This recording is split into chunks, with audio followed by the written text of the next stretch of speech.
Today, we will be recapping a romantic sci-fi movie called Palm Springs. The movie opens on November 9th.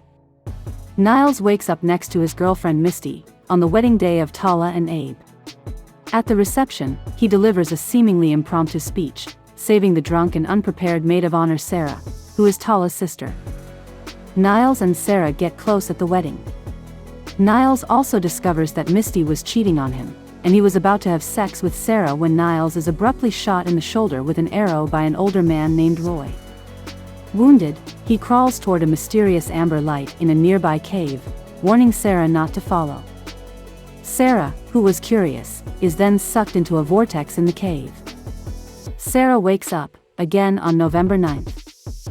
After she confronts Niles, he explains that she has become stuck in the same time loop as him. Sarah unsuccessfully attempts many escape methods, such as driving back to her hometown or committing suicide.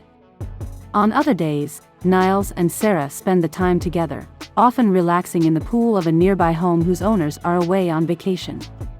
Niles reveals that Roy is a family man who lives in Irvine, whom Niles also trapped in the time loop. A flashback shows how Niles and Roy meet, through partying and doing drugs, which they get from Trevor.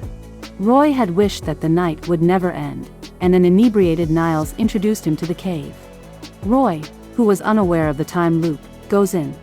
Niles explains to Sarah that Roy blames him for getting stuck in the time loop and occasionally comes to Palm Springs to hunt Niles for revenge. After many more loops, Niles and Sarah camp out in the desert, where they hallucinate about dinosaurs and eventually have sex. The next day, we see that Sarah has been waking up in Abe's room, her sister's husband, having spent the nights of November 8th with him, and he advises her to leave before she's seen. A guilt-ridden Sarah refuses to talk to Niles about their previous night, expressing that everything they do is meaningless. They are pulled over by a police officer, who turns out to be Roy. Sarah runs into Roy in his police car, and after an argument, Niles admits that he had sex with Sarah numerous times before she entered the time loop, something that he had lied about before. A disgusted Sarah runs in front of an oncoming truck, killing herself and restarting the day. After the next reset, Niles goes looking for Sarah to apologize, but he cannot find her.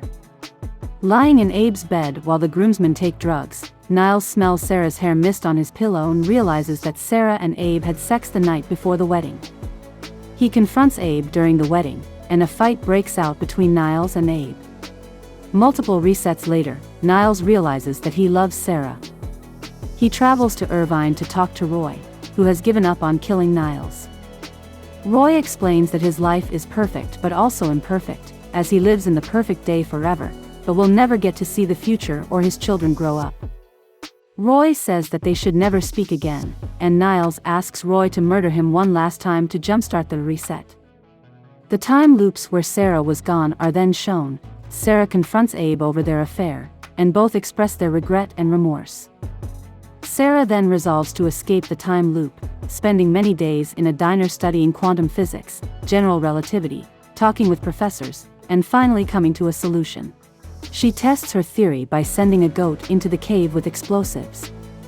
In the next reset, the goat has disappeared. Sarah wakes Niles up and tells him she believes she knows how to escape the time loop by blowing themselves up in the cave before they restart the day. Niles admits he loves Sarah, but wants to stay in the time loop forever, where he knows how everything will work precisely. She leaves him in the room alone, and a frustrated Niles breaks up with Misty. Sarah attends the wedding and gives a heartfelt speech for Tala. She makes a phone call, and goes to the cave with explosives. Drinking alone in a bar, Niles decides to leave with her and rushes to the cave, professing he would rather die with her than remain in the loop alone. Sarah reciprocates his feelings, and they kiss while she presses the detonator. It then cuts to Niles and Sarah again lounging in the vacant pool when the house owners show up, revealing it is November 10th, and the plan worked. In a mid-credits scene, Roy approaches Niles at the wedding, asking about Sarah's plan to escape the loop. When Niles does not recognize Roy, Roy realizes the plan has worked and smiles. We hope you enjoyed this recap. Subscribe to our channel for the latest.